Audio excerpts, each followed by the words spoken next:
Hello friend, welcome to my YouTube channel X फिजी learning. आज का ये वीडियो ये है राजभाषा के संबंध में है। ये वीडियो फर्स्ट हो गया, राजभाषा क्या है। राजभाषा का जो शाब्दिक अर्थ होता है ये होता है कि राजकाज की भाषा। जो भाषा देश के राजकीय कार्यों के लिए प्रयुक्त होती है वो राजभाषा कहलाती है। राजभाषा क्या है, एक संवैधानिक शब्द है। हिंदी को 14 सितंबर 1949 को संवैधानिक रूप से राजभाषा घोषित किया गया। इसीलिए क्या होता है कि प्रत्येक वर्ष 14 सितंबर को क्या होता है कि हिंदी दिवस के रूप में मनाया जाता है। अब हो गया भारतीय संविधान में जो है कि राजभाषा के लिए प्रोविज़न क्या क्या है। अध्याय 1 हो गया, संघ की राजभाषा, भाग 17 में है राजभाषा का उल्लेख इंडियन कॉन्स्टिट्यूशन में। अनुच्छेद 343 में क्या है, जो अध्याय 1 है संघ की भाषा, उसमें अनुच्छेद 343 संघ की राजभाषा 343 में क्या है कि संविधान के अनुच्छेद 343 के अनुसार संघ की राजभाषा क्या होगी, देवनागरी लिपि में लिखित हिंदी घोषित की गई है। जो संघ की राजभाषा है वो क्या है, देवनागरी लिपि में लिखित हिंदी घोषित की गई है। 343 हो गया। इससे भारतीय संविधान लागू होने की तारीख 26 जनवरी से क्या नहीं किया जाएगा, हिंदी को लागू नहीं किया जा सकता है। तथा इसे लागू करने के लिए संविधान लागू होने के 15 वर्ष के बाद की अवधि रखी गई थी। मतलब 1965 से लागू किया जाना था। 343 के अनुसार क्या है, सरकार को यह शक्ति प्राप्त है कि वह अंग्रेजी का प्रयोग जारी रख सकती है। 343 के अनुसार ये था कि गवर्नमेंट को ये पावर थी कि वो अंग्रेजी का प्रयोग जारी रख सकती है। तो 343 में ये है कि संघ की राजभाषा से हो गया 343 आर्टिकल जो 343 है वो हो गया संघ की राजभाषा से संबंधित हो गया। उसके बाद हो गया अनुच्छेद 343 344 इस राजभाषा के संबंध में आयु के बारे में है ये वाला अनुच्छेद। 5 वर्ष के उपरांत राष्ट्रपति द्वारा तथा संसद की समिति के द्वारा 10 वर्ष के उपरांत आयु का गठन किया जाना है। इसमें 344 में अनुच्छेद 344 के तहत प्रथम राजभाषा आयोग बीजी खेर आयोग का 1955 में तथा संसदीय जो राजभाषा समिति थी जीबी पंत समिति का 1957 में गठन किया गया। जो ये था 344 के तहत राजभाषा आयोग का बीजी खेर का तथा 1955 में संसदीय राजभाषा जीबी समिति का गठन 1957 में किया गया था। राष्ट्रपति संविधान के प्रारंभ से 5 वर्ष की समाप्ति पर तत्पश्चात ऐसे प्रारंभ से 10 वर्ष की समाप्ति पर आदेश द्वारा एक आयोग का क्या करेगा, गठन करेगा। जिसमें क्या होगा, एक अध्यक्ष और 8वीं अनुसूची में विनिर्दिष्ट विभिन्न भाषाओं का प्रतिनिधित्व करने वाले ऐसे सदस्यों से मिलकर आयोग बनेगा, जिसका जो क्या होगा कि एक अध्यक्ष और 8वीं अनुसूची में जितनी भाषाएं हैं भाषाओं का प्रतिनिधित्व करने वाले ऐसे सदस्यों का मिलकर बनेगा, जिनको राष्ट्रपति नियुक्त करे और आदेश में आयोग द्वारा अनुसरण की जाने वाली प्रक्रिया परिनिश्चित किए जाएंगे। उसके बाद हो गया आयोग का कर्तव्य होंगे कुछ, वो राष्ट्रपति को क्या संघ की शासकीय प्रयोजनों के लिए हिंदी भाषा के अधिकाधिक प्रयोग संघ के सभी या किन्हीं शासकीय प्रयोजनों के लिए अंग्रेजी भाषा के प्रयोग पर निर्बंध। तीसरा हो गया अनुच्छेद 348 में उल्लिखित सभी या किन्हीं प्रयोजनों के लिए प्रयोग की जाने वाली भाषा। चौथा हो गया संघ के किसी एक या अधिक विनिर्दिष्ट प्रयोजनों के लिए प्रयोग की जाने वाले अंकों के रूप। पाँचवा हो गया संघ की राजभाषा तथा संघ और किसी राज्य के बीच या एक राज्य से दूसरे राज्य के बीच पत्रादि की भाषा और उनके प्रयोग के संबंध में राष्ट्रपति द्वारा आयोग को निर्देशित किए गए किसी अन्य विषय के बारे में सिफारिश करी। ये आयोग का ये कर्तव्य होगा कि वो राष्ट्रपति को संघ की राजकीय प्रयोजन के लिए हिंदी भाषा का अधिकाधिक प्रयोग के लिए क्या करे, सिफारिश करे। संघ के सभी या किन्हीं शासकीय प्रयोजनों के लिए अंग्रेजी भाषा के प्रयोग पर निर्बंधन के लिए सिफारिश करे। अनुच्छेद जो 348 में उल्लिखित सभी या किन्हीं प्रयोजनों के लिए प्रयोग की जाने वाली भाषा का सिफारिश करे। इतने ये 5 सिफारिशें करेगा आयोग का ये कर्तव्य हो गया राष्ट्रपति को ये 5 सिफारिशों के बारे में सिफारिश करेगा। उसके बाद हो गया प्रादेशिक भाषाएं। अध्याय 2 अनुच्छेद 345 में यह है कि राज्य की राजभाषा या राजभाषाओं के बारे में है। आर्टिकल 345 इसमें क्या है कि संविधान के अनुच्छेद 345 किसी राज्य के विधानमंडल को उसी राज्य में हिंदी या अन्य एक या अधिक भाषाओं के कार्यालयों में अपनाने का अधिकार देता है। जो आर्टिकल 345 है ये क्या करता है कि संविधान का जो अनुच्छेद 345 है किसी राज्य के विधानमंडल को उस राज्य में हिंदी या एक अन्य एक या अधिक भाषाओं के कार्यालयों में अपनाने का अधिकार देता है 345।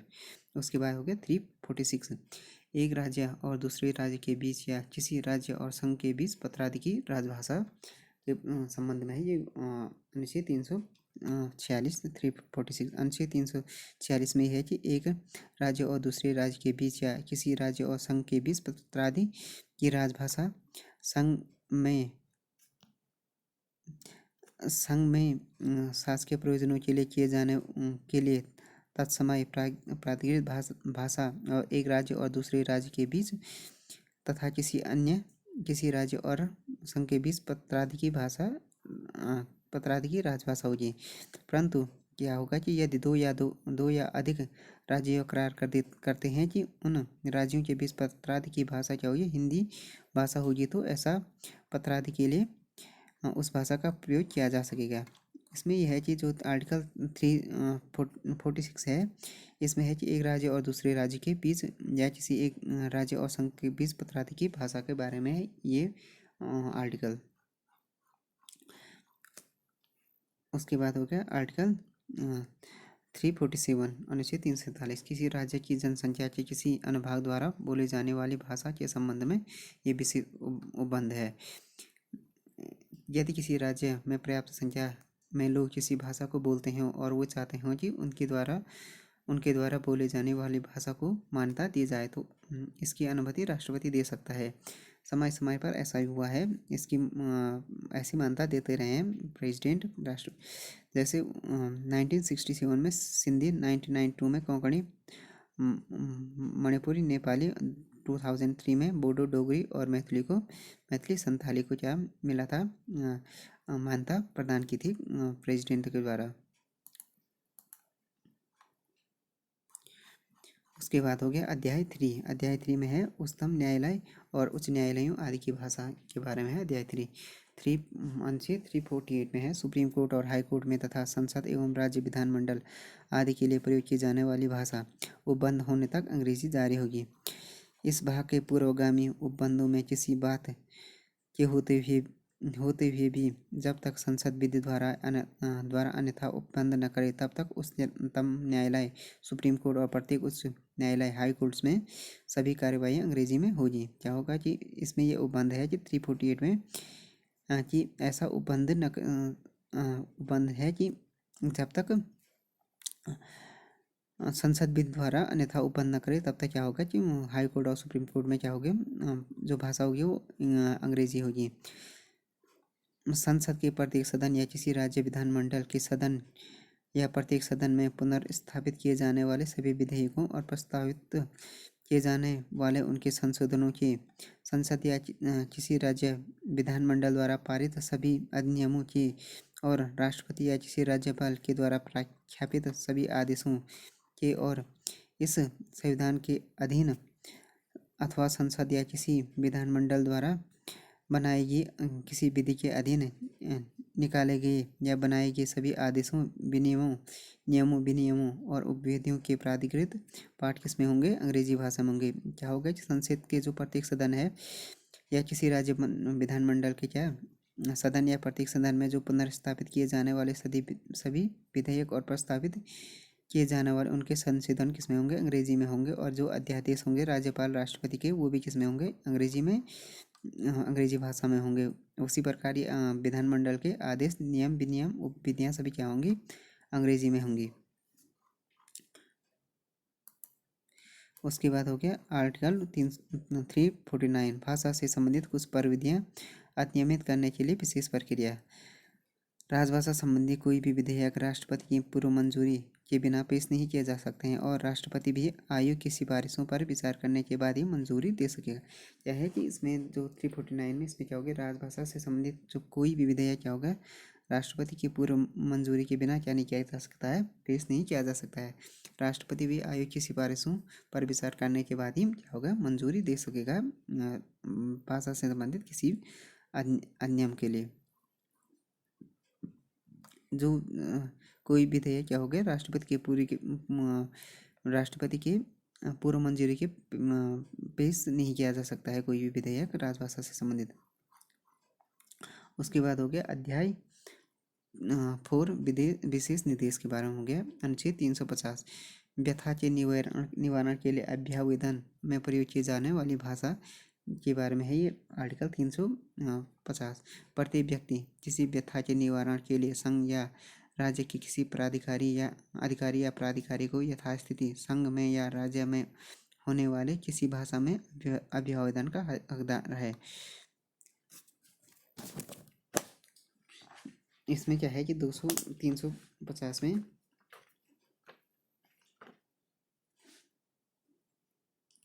क्या है, इसमें 350 में क्या है कि व्यथा के निवारण के अभ्यावेदन में प्रयोग किए जाने वाली भाषा के संबंध में जो 350 ये है। अनुच्छेद 350 में क्या होगा कि भाषाई अल्पसंख्यक वर्गों के लिए प्राथमिक स्तर पर मातृभाषा में शिक्षा की सुविधाएं के बारे में है आर्टिकल 350। प्रत्येक राज्य और राज्य के भीतर प्रत्येक स्थानीय प्राधिकारी भाषाई अल्पसंख्यक वर्गों के बालकों को शिक्षा के प्राथमिक स्तर पर मातृभाषा में शिक्षा प्राप्त सुविधाओं की व्यवस्था करने का प्रयास करेगा और राष्ट्रपति किसी राज्य को ऐसे निर्देश दे सकेगा कि जो वह ऐसी सुविधाओं का उपबंध सुनिश्चित कराने के लिए आवश्यक या उचित समझता है। 350 है कि भाषाई जो अल्पसंख्यक वर्ग हैं उनके लिए क्या होगा, प्राथमिक स्तर पर मातृभाषा में शिक्षा की सुविधाओं के बारे में है 350 को आर्टिकल। उसके बाद हो गया अनुच्छेद 350 में है कि भाषाई अल्पसंख्यक वर्गों के लिए विशेष अधिकारी की नियुक्ति के बारे में 350 को भाषा इसमें एक है भाषाई अल्पसंख्यक वर्गों के लिए विशेष अधिकारी होगा जिसे क्या करेगा, राष्ट्रपति नियुक्त करेगा। दूसरा है विशेष अधिकारी का ये कर्तव्य होगा कि वह संविधान के अधीन भारतीय अल्पसंख्यक वर्गों के लिए उपबंधी रक्षोपायों से संबंधित सभी विषयों का अन्वेषण करे और उन विषयों के संबंध में ऐसे अंतरालों पर जो राष्ट्रपति निर्दिष्ट करे राष्ट्रपति को प्रतिवेदन दे और राष्ट्रपति ऐसे सभी प्रतिवेदनों को संसद के प्रत्येक सदन के समक्ष रखवाएगा और संबंधित सरकारों को भिजवाएगा। उसके बाद हो गया आर्टिकल 351 है हिंदी के विकास के लिए निर्देश के बारे में हो गया अनुच्छेद 351। संघ का ये कर्तव्य होगा कि वह भाषा का प्रसार बढ़ाए और उनका विकास करे जिससे वह भारत की सामयिक संस्कृति के सभी तत्वों की अभिव्यक्ति का माध्यम बन सके और उसकी प्रकृति में हस्तक्षेप के बिना हिंदुस्तानी में 8वीं अनुसूची में विनिर्दिष्ट भारत की अन्य भाषाओं में प्रयुक्त रूप शैली और पद को आत्मसात करते हुए और जहाँ आवश्यक और वांछनीय हो वहाँ शब्द भंडार के लिए मुख्यतः संस्कृत से गौणतः अन्य भाषाओं से शब्द ग्रहण करते हुए उसकी समृद्धि सुनिश्चित करे। जो ये आर्टिकल 351 है ये है कि हिंदी के विकास के लिए निर्देश हिंदी विकास के लिए निर्देश के बारे में है। ये संघ का ये कर्तव्य होगा कि वो हिंदी भाषा का प्रसार करे। कुल मिलाकर इसका ये एक कर्तव्य होगा कि जो उसका जो शब्द भंडार है उसको मुख्यतः संस्कृत से और गौणतः अन्य भाषाओं के से ग्रहण करते हुए उसकी समृद्धि सुनिश्चित करे। उसके बाद है कुछ अन्य जो अनुच्छेद हैं राजभाषा संबंधित वो है आर्टिकल 120 संसद में प्रयोग की जाने वाली भाषा से संबंध है आर्टिकल 120 भाग 17 में किसी बात के होते हुए भी किंतु अनुच्छेद 348 में उपबंधों के अधीन रहते हुए संसद में कार्य हिंदी में या अंग्रेजी में किया जाएगा।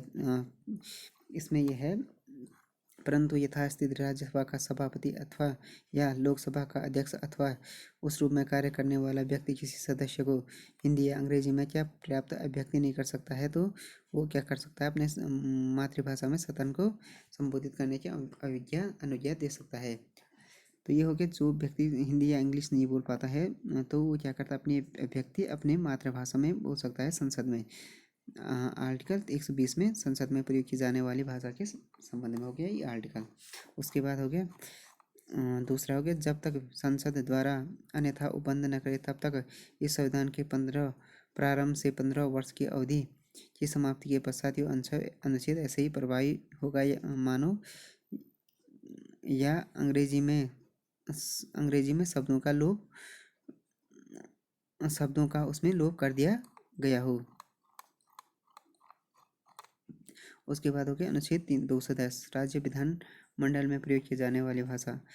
इसमें भी सेम वही है, राज्य विधानमंडल में प्रयोग की जाने वाली, इसमें क्या है कि विधानसभा का जो अध्यक्ष और विधानसभा परिषद की सभापति अथवा उस रूप में कार्य करने वाले व्यक्ति किसी को पूर्वोत्तर भाषाओं में किसी भाषा में अपनी पर्याप्त अभिव्यक्ति नहीं कर सकता है तो क्या होगा, उसे किसी भाषा में पर्याप्त अभिव्यक्ति नहीं कर सकता है तो उसे क्या होगा, अपने मातृभाषा में सदन को संबोधित करने का अनुज्ञा दे सकता है।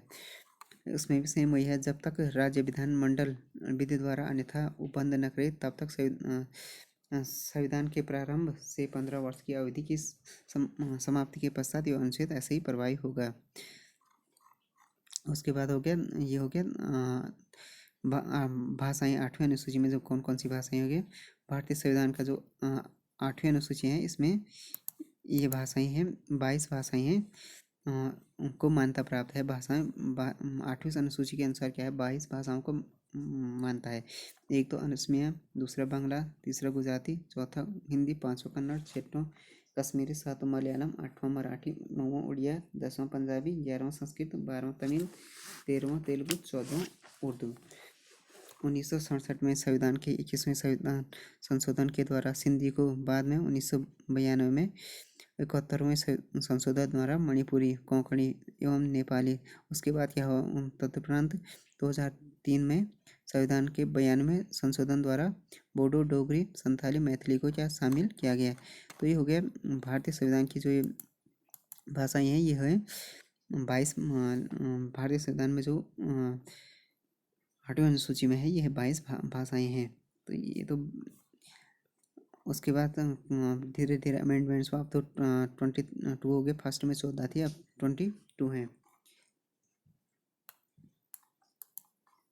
तो फ्रेंड ये हो गया राजभाषा के संबंध में हो गया वीडियो। राजभाषा क्या है भारतीय संविधान में राजभाषा के संबंध में